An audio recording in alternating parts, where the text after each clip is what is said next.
Integers and absolute values. Integers are positive and negative natural numbers. It does include 0, and it can be represented as the following, where we have these dots to show that it can keep going more negative, like -5, -6, negative, and continue. Or it can also go positive, like 5, 6, 7, and so forth. So let's look at a few examples now. Example 1. In the morning when you start the car, the temperature reads to be -10 degrees, which are negative integers.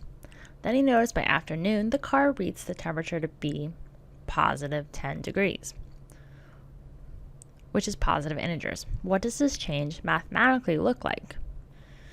So we have a starting point, which is going to be at -10. And then we need to go to +10. And we can see that these are in increments of 5. So anytime we move up to the right, we're going to add 5. So we go to here, which is +5. Then we go another 5, which is 10. Then we go another 5, which is 15. And lastly, we go another 5 to make it +20. So mathematically, it looks like we are increasing by +20 degrees Fahrenheit. So we're adding.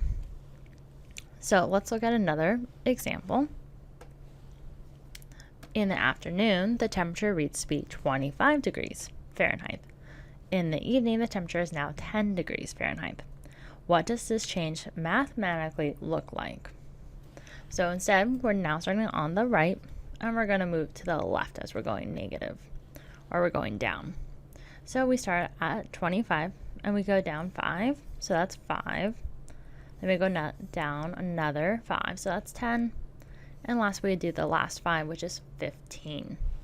So we could say that this mathematically looks like -15 as we're going down, because it represents us moving to the left.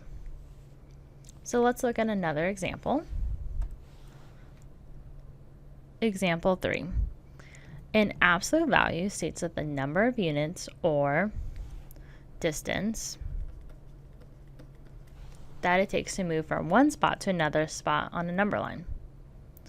Absolute value is always positive. And the absolute value symbol will be represented like this, where we have two, it's up and down like lines, and then we'll put a number in between the two, and that would be our absolute value symbol. So let's look at another example here. Example 3. If the temperature reads to be 75 degrees in the morning and then 95 in the afternoon, what is the absolute value of this change? So we go from 75 to then 95. So we're going to stop here. So we're going to go up in increments of 5. So we have 5, 10, 15, 20. So we just went up 20 units. So we would say it's +20, and because it's an absolute value, we'll put an absolute value sign. Now, when we put anything in the absolute value sign, this makes any number inside of it positive. So this would then just become just +20, because that would be the absolute value of this change. So let's look at another example. Example 4. If the temperature reads to be 75 degrees in the afternoon and 55 by night, what is the absolute value of this change?